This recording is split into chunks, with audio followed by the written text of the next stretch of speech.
Have you ever wanted to shift your identity? This is something I've been thinking about a lot lately.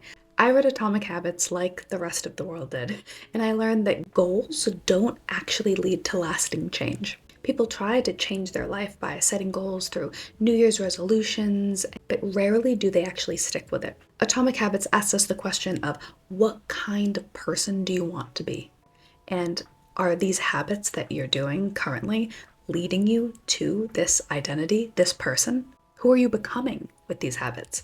So this is what I'm trying to put into practice. Maybe you've also struggled with setting goals and not sticking with them, or wanting to become a different person, but you don't know how to get there or what to do. I can relate to your struggles and your journey, and this video is for you. So as I've been trying to shift my own identity, I've been thinking a lot about not just what I do, but how I see myself. How do I talk to myself? What's going on in my head? Because this is impacting my actions, my mindset, basically everything. And I'm sure you've heard the quote, it was probably in Atomic Habits, "You are what you repeatedly do."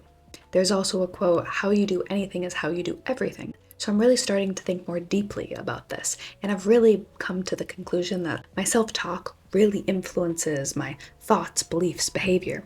We are our habits, and our actions reflect our identity. So based on what James Clear says, real change starts with identity, not goals. Most people focus on the outcomes like losing weight or learning English or starting a business. But identity-based change is what kind of person do you want to become? The person that I want to be has a healthy lifestyle. She keeps promises to herself. She practices self-respect, self-discipline. She makes decisions for her future self. She does things that she's afraid of. She posts YouTube videos. She does the things that her old self and her negative self-talk tries to convince her aren't good for her. And as I'm reminding myself of this identity and what this kind of person would do, I'm acting in that way. I love the recent quote of, "You have to act like her before you become her."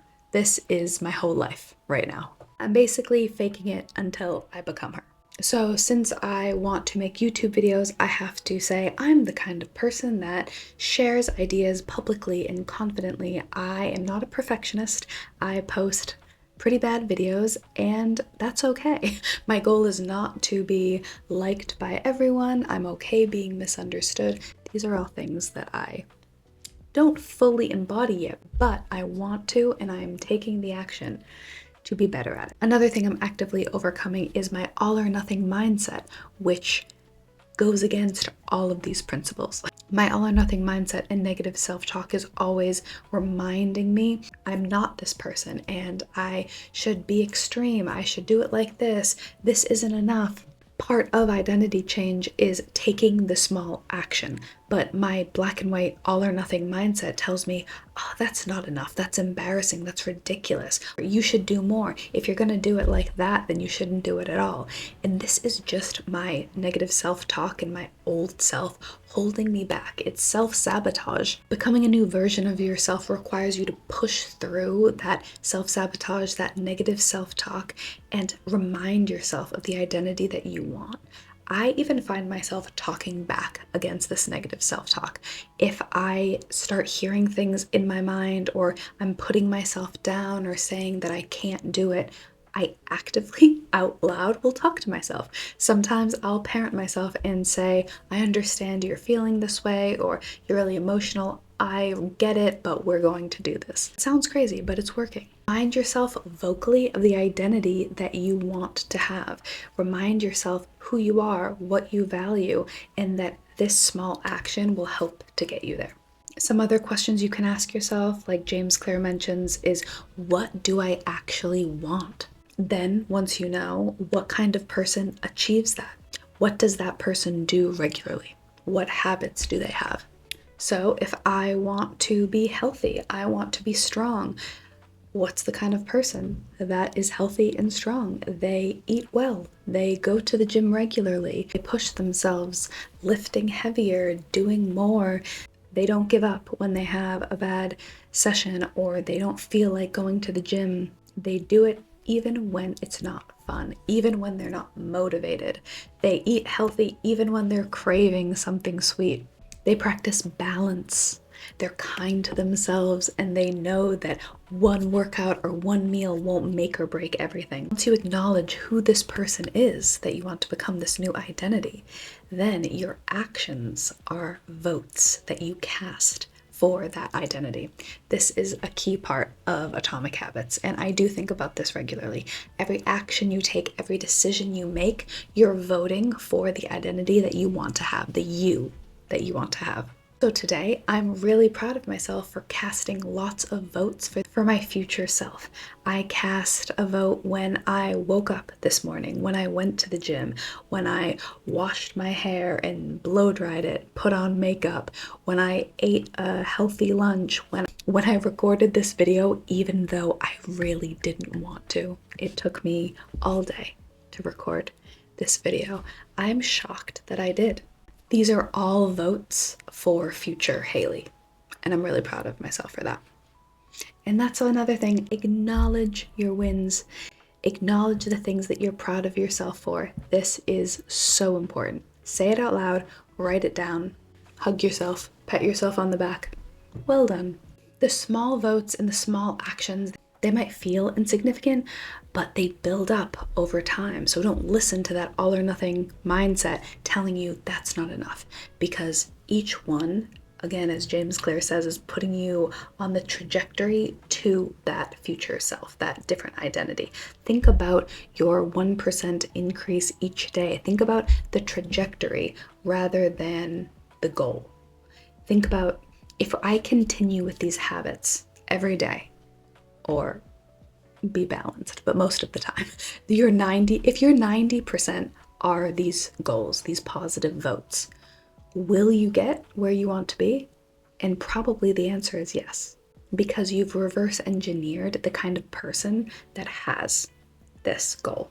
You've identified the goal, you said, what kind of person has this? What does that person do day to day? If you do what that person does day to day, you will eventually be that person. But remember, this happens slowly through repeated actions.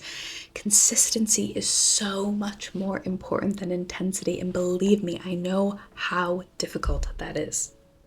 I've been trying to overcome it for years, and I'm just starting to win the war against my past self, who wants to hold me back so badly, wants to self-sabotage me and keep me from posting these videos and getting healthy, growing as a person, becoming the person that I want to be. She's desperately holding on. That voice in my head is desperately holding on to that old identity. But I need to fight against it every single day and cast the votes for the person that I want to be. And you can too, with these actions, these choices day to day. Small changes can lead to dramatic transformations. They just take time. And I know that that is so incredibly frustrating. But as this time goes on, you're building a better relationship with yourself. You're becoming more firm in that identity. You're becoming more confident. You're harnessing those skills. You're becoming that new person through small actions. You don't just wake up one day and become her. You have to act like her first. And again, as James Clear says, fall in love with that system, that journey, that process. Even Buddha says this. James Clear is like our modern Buddha. Buddha says something like, happiness is the journey. Wait, I'll look it up. No, not journey. Buddha said, there is no path to happiness. Happiness is the path. Very similar to James Clear's fall in love with the system. And I'm pretty sure this has been reiterated by lots and lots of people all throughout history. Nothing is new. And this identity concept is not new, but that doesn't mean it's any less difficult. Changing your identity might be the most difficult thing that you ever do. That's why most people don't do it. It's scary and it's frustrating and it takes a long time. But that's what makes it the most worth it. And as I see myself start to change my identity, I'm really proud of myself. And I would love to help you on your journey to become your best self. Comment below what you're doing to harness this new identity. What votes are you taking day to day? What's going to push you towards this future version of yourself, and how are you actively fighting against the voice in your head trying to hold you back from it? I hope you enjoyed this video. I love topics like this. I'm excited to dive into a lot more things like this. Thank you so much. I really appreciate you watching. I'll see you in the next video.